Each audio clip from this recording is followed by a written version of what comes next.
Hello everyone, इस video में हम 2011 के पेडागोजी के क्वेश्चंस करेंगे। तो ये हमारे पास 30 क्वेश्चंस हैं, तो फटाफट हम हर क्वेश्चन को देखेंगे और इसमें हम ज़्यादातर रॉन्ग ऑप्शंस को हटाकर करेक्ट ऑप्शन को चूज़ करेंगे। तो शुरू करते हैं फर्स्ट क्वेश्चन से। अकॉर्डिंग टू पियाजे, during the first stage of development about 2 years of age, a child learns best। यानी 2 साल की उम्र में पियाजे के अकॉर्डिंग बच्चा किस चीज़ से ज़्यादा अच्छे से सीखता है? By thinking in abstract fashion. Abstract होता है लॉजिकली सोचना, तो 2 साल का बच्चा लॉजिकली तो सोच ही नहीं सकता। By applying newly occupied knowledge of language, तो 2 साल के बच्चे को लैंग्वेज भी नहीं आती। By comprehending the neural words, वो नए नए वर्ड्स को सीखना मतलब वो भी नहीं है। तो 2 साल का बच्चा किसके थ्रू सीखता है?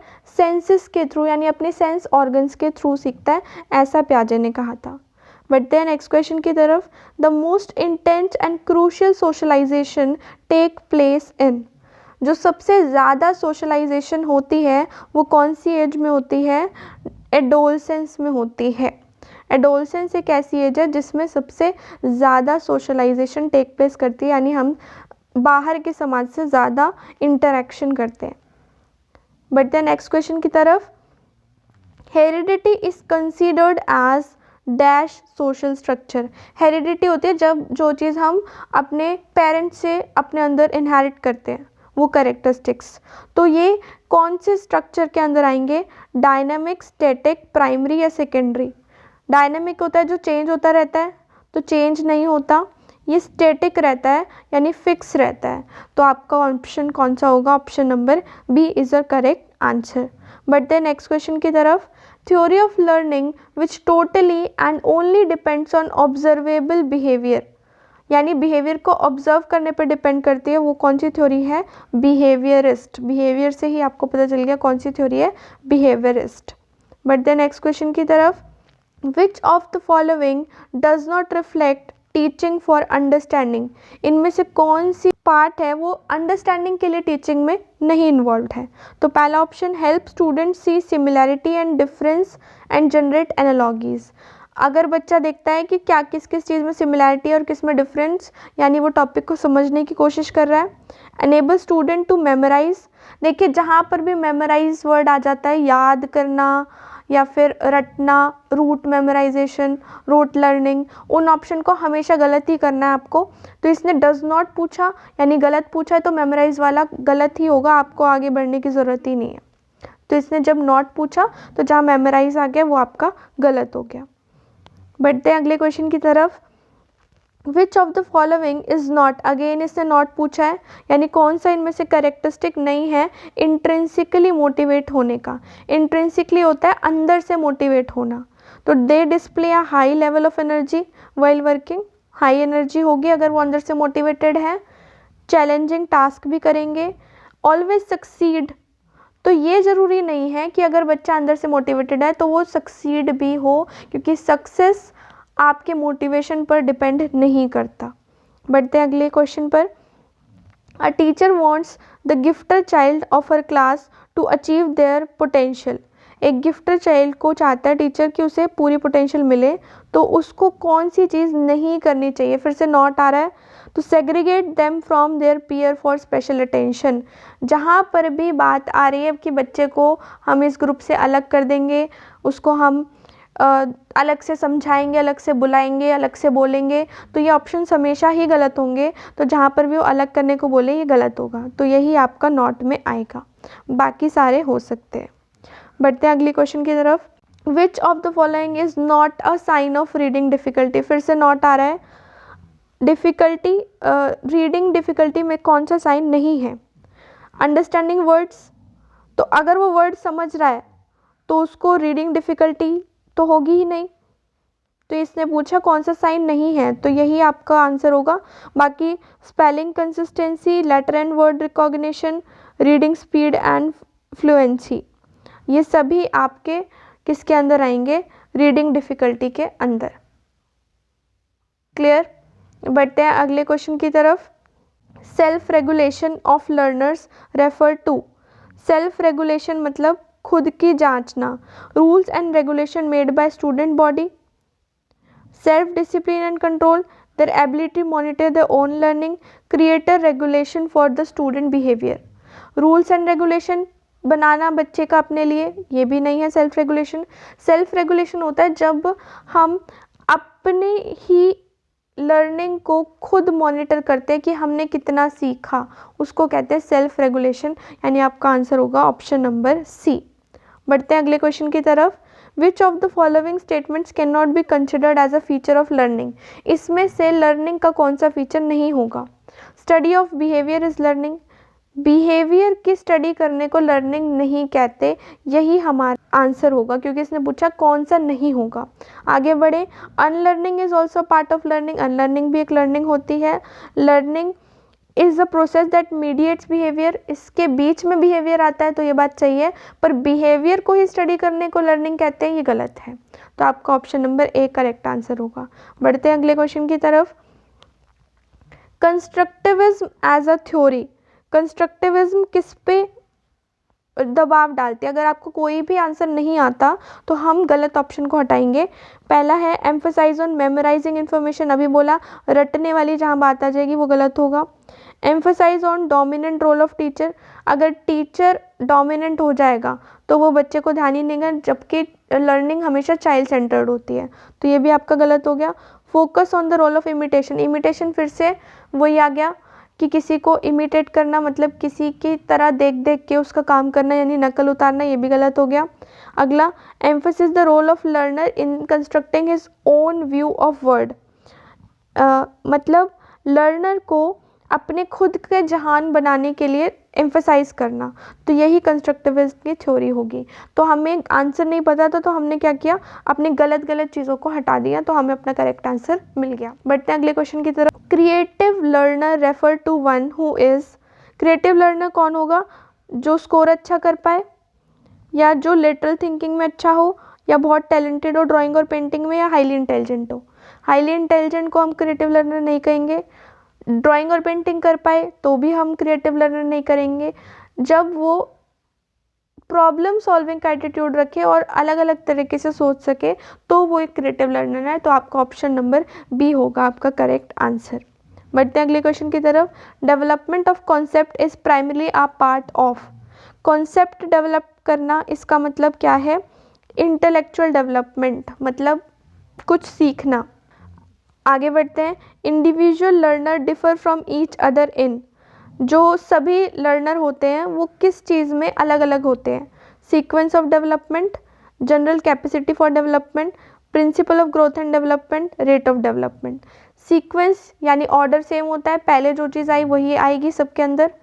जनरल कैपेसिटी फॉर डेवलपमेंट, सबके डेवलपमेंट की कैपेसिटी भी बराबर होती है, हर कोई उतना ही डेवलप कर सकता है। Principle of growth and development, सबके प्रिंसिपल भी सेम होते हैं, जैसे कि जनरल से स्पेसिफिक होता है, या कॉन्टिन्यूटी है, मतलब डेवलपमेंट होती रहती है पूरे लाइफ टाइम, तो सबके प्रिंसिपल सेम होते हैं। रेट ऑफ डेवलपमेंट, मतलब सबका रेट अलग अलग होता है, कोई जल्दी बढ़ता है तो कोई लेट में बढ़ता है, पर बढ़ते हैं इसीलिए आपका रेट अलग होता है, तो आपका option number D correct answer होगा। बढ़ते हैं अगले क्वेश्चन की तरफ। Irfan breaks a toy and dismantles them to explore their component, Irfan toy तोड़ देता है और उसके कंपोनेंट को एक्सप्लोर करता है, मतलब उसकी चीज़ें देखता है वो किस किस से बनी है, तो हमें उसके क्या रिएक्शन देना चाहिए? पहला है encourage his inquisitive nature and channelise his energy, हमें उसके इस नेचर को बढ़ावा देना चाहिए। Make him understood that toy should not be broken, उसको समझाना चाहिए कि टॉय तोड़ना गलत बात है। Never let Irfan play with toy, फिर उसको कभी भी टॉय से खेलने ना दें, या always keep a close watch, या हमेशा उस पर ध्यान रखें। तो इसका आंसर पहला होगा कि अगर वो टॉय को तोड़ के उसके पार्ट्स को देखना चाहते हैं तो हम उसके इस नेचर को बढ़ावा देंगे। बढ़ते हैं अगले क्वेश्चन की तरफ। Understand the principle of development of child help a teacher इन, जब हम उसके डेवलपमेंट के प्रिंसिपल को समझेंगे तो टीचर को इस चीज़ में किस में हेल्प मिलेगी? Rationalising why the teacher taught ought to be taught, मतलब हमें टीचर को पढ़ाना क्यों चाहिए ये पता चलेगा। Effective catering to the different learning styles of learner, identifying the social status of learner, identify the economic background of learner. Economic background की हमें कोई ज़रूरत नहीं है, सोशल स्टेटस भी नहीं हमें जानना। तो rationalising why the teacher ought to be taught, ये भी नहीं कि टीचर क्यों पढ़ाना चाहती है, हमें ये जानना हो। इसका आंसर होगा आपका option number B, effective catering to the different learning styles. इससे हम डिफरेंट लर्निंग स्टाइल्स को अपनी टीचिंग में ला सकते हैं। बढ़ते हैं अगले क्वेश्चन की तरफ। Earlier learner is unique means that, every learner is unique means that, her learner unique होता है। इसका क्या मतलब है कि एक कॉमन करिकुलम होता है हर लर्नर के लिए पॉसिबल नहीं है। इसने कहा यूनिक होता है, तो हम कॉमन करिकुलम यूज़ नहीं कर सकते, ये बात गलत है। हम कॉमन करिकुलम ही यूज़ करते हैं सबके लिए। It is impossible to develop the potential of learner in a heterogeneous class, this is also wrong. No two learner are alike in their ability, interest and talent, यही बात सही है कि कोई भी दो लर्नर अपनी एबिलिटी, इंटरेस्ट और टैलेंट में सेम नहीं होते, वो अलग अलग होते हैं। बढ़ते हैं नेक्स्ट क्वेश्चन की तरफ। The statement men are generally more intelligent than women shows, men women से ज़्यादा इंटेलिजेंट होते हैं, ये क्या शो करता है? जेंडर बायस शो करता है। डिफरेंट डोमेन में ये ट्रू है या इज़ ट्रू या मे बी ट्रू। तो कभी भी जेंडर बायस, ये हमारा क्या है? जेंडर बायस है। कभी भी हम ये नहीं कहेंगे कि मैन वुमेन से ज़्यादा इंटेलिजेंट होते हैं। तो आपका option number 1 is your correct answer. बढ़ते हैं नेक्स्ट क्वेश्चन की तरफ। Christina took her class for a field trip and after coming back she discussed the trip with a student. It may be connotated as teacher trip के लिए लेके गई और trip से आने के बाद उनसे ट्रिप डिस्कस कर रही है। तो इसमें आपका कौन सा ऑप्शन सही होगा? ये आपकी लर्निंग फॉर असेसमेंट है, लर्निंग ऑफ असेसमेंट है, असेसमेंट ऑफ लर्निंग है या असेसमेंट फॉर लर्निंग? इसका आंसर होगा आपका असेसमेंट ऑफ लर्निंग, क्योंकि ट्रिप से आने के बाद वो बात कर रही है। अगर उसी के दौरान होता तो यहाँ पे फॉर लर्निंग आता। क्लियर? बढ़ते हैं नेक्स्ट क्वेश्चन की तरफ। Human development is based on certain principles, which of the following is not the principle of human development? इसमें से कौन सा ह्यूमन डेवलपमेंट का प्रिंसिपल नहीं है? पहला है जनरल टू स्पेसिफिक, ये प्रिंसिपल है, करेक्ट है। रिवर्सिबल, यही आपका प्रिंसिपल नहीं है, क्योंकि ग्रोथ डेवलपमेंट रिवर्सिबल नहीं होता, यानी वापस रिवर्स प्रोसेस डेवलपमेंट में नहीं होता। बढ़ते हैं अगले क्वेश्चन की तरफ। Centrally sponsored scheme of integrated education for disabled children of providing education opportunity to children with disabilities in, अगर कोई डिसेबल चिल्ड्रन है तो उनको एजुकेशन अपॉर्चुनिटी प्रोवाइड करने के लिए हम उन्हें कहाँ भेजेंगे? Open school, blind relief association school, regular school या स्पेशल स्कूल? तो हम इन्हें कहीं भी अलग नहीं भेजेंगे, उन्हें हम सिंपली रेगुलर स्कूल में ही भेजेंगे। अगर यहाँ पे कुछ और दिया होता, बताते कि कौन सी डिसेबिलिटी है, तो हम सोचते कि उन्हें कौन सी स्कूल में भेजेंगे। बढ़ते हैं अगले क्वेश्चन की तरफ। Which of the following statement is true about learning? Learning के बारे में इसमें से कौन सी स्टेटमेंट सही है? Learning is not affected by emotional factor at any stage, ये गलत है, क्योंकि लर्निंग इमोशनल फैक्टर से अफेक्ट होती है। अगर इमोशनल स्टेट अच्छी होगी तो हम अच्छी तरह से पढ़ पाएंगे। Learning is fundamentally a mental activity, mental activity है लर्निंग, ये ट्रू है या नहीं, आगे देखते हैं। Error made by children indicate that know learning has taken place, error का मतलब है कोई लर्निंग ही नहीं हुई, ये बात बिल्कुल गलत है, क्योंकि एरर होगा तभी हम आगे सीख पाएंगे। Learning is effective in an environment that is emotionally positive and satisfying for learner, this is correct answer, कि जब एक एनवायरनमेंट अच्छा होगा तभी लर्निंग बहुत अच्छी हो पाएगी। बढ़ते हैं अगले क्वेश्चन की तरफ। The main purpose of assessment should be, assessment का मेन मकसद क्या होना चाहिए? ये मकसद होना चाहिए कि हम बच्चे की डायग्नोस कर पाएँ, परेशानी निकाल पाएँ और फिर उसका इलाज ढूंढ पाएँ, यानी रेमेडी भी ढूंढ पाएँ। रेमेडी ढूंढ पाएँ, पहले उसे डायग्नोस कर पाएँ कि उसे क्या परेशानी है और फिर उसकी रेमेडी ढूंढ पाएँ। एरर निकालना कोई मकसद नहीं है, उनकी अचीवमेंट को मेजर करना भी कोई मकसद नहीं है, या फिर नेक्स्ट क्लास में भेजना भी इसका कोई मकसद नहीं है। असेसमेंट होती है ताकि हम उनके डायग्नोस कर पाएँ और उनकी रेमेडी ढूंढ पाएँ। बढ़ते हैं अगले क्वेश्चन की तरफ। हेल्पिंग लर्नर्स रिकैपिचुलेट और recall what they have already learned is important because, जो बच्चों ने पहले ही पढ़ लिया उसको रिकॉल कराना क्यों इम्पोर्टेंट है? क्योंकि और लेसन रिवाइज करने में हेल्प मिलती है। गलत। It enhance the memory of lesson thereby, memory की बात आ गई, फिर से गलत। It is convenient beginning for any classroom instruction, किसी भी क्लास इंस्ट्रक्शन को शुरुआत करने के लिए अच्छा है, ये सही हो सकता है। आगे, relating new information to prior knowledge enhance learning. D option आपका सी ऑप्शन से भी ज़्यादा करेक्ट है, क्योंकि यहाँ पे हम पिछली नॉलेज को यूज़ कर रहे हैं अगली नॉलेज को और बढ़ाने के लिए, तो यही आपका करेक्ट ऑप्शन होगा। बढ़ते हैं नेक्स्ट क्वेश्चन की तरफ। Creative answer require, creative answer तब होंगे जब आपके क्वेश्चंस ओपन एंडेड होंगे। ओपन एंडेड मतलब जब हम बहुत सारे जगह पर सोच पाएंगे उस आंसर को देने के लिए, यानी आपका आंसर होगा ऑप्शन नंबर ए। क्लोज्ड एंडेड होते हैं जहाँ पे आंसर ट्रू फॉल्स में आए, मतलब पता है कि ज़्यादा कुछ सोच ही नहीं सकते हम उस बारे में, हमारी सोच बिल्कुल एक ही पॉइंट पर जा रही हो। आंसर जैसे ट्रू फॉल्स वाले, राइट रॉन्ग वाले क्वेश्चंस होते हैं वो। आगे बढ़ते हैं। और हाँ, डिसिप्लिन वाला जब भी कोई ऑप्शन आए तो वो हमेशा गलत होगा। कंटेंट बेस्ड क्वेश्चन भी हमेशा गलत होगा। तो ये कुछ नेगेटिव वर्ड्स है, ये जब भी आए आपके ऑप्शन आपका हमेशा गलत ही जाएगा। बढ़ते हैं अगले क्वेश्चन पे। Learner should not be encourage to, learner को किसके लिए एनकरेज नहीं करना चाहिए? Participate in many co-curricular activity as possible, इसके लिए तो एनकरेज करना चाहिए। मेमोराइज, फिर से मेमोराइज वर्ड आ गया, आपका आंसर अपने आप ही मिल गया आपको। नॉट पूछा है और हमें पता है हमें रट्टा नहीं मरवाना, तो मेमोराइज इसका आंसर हो गया। बढ़ते हैं अगले क्वेश्चन की तरफ। Which of the following is not an appropriate tool for formative assessment. Formative assessment होते हैं जो पूरे साल में लिए जाते हैं, और समेटिव होते हैं जो साल के एंड में लिए जाते हैं।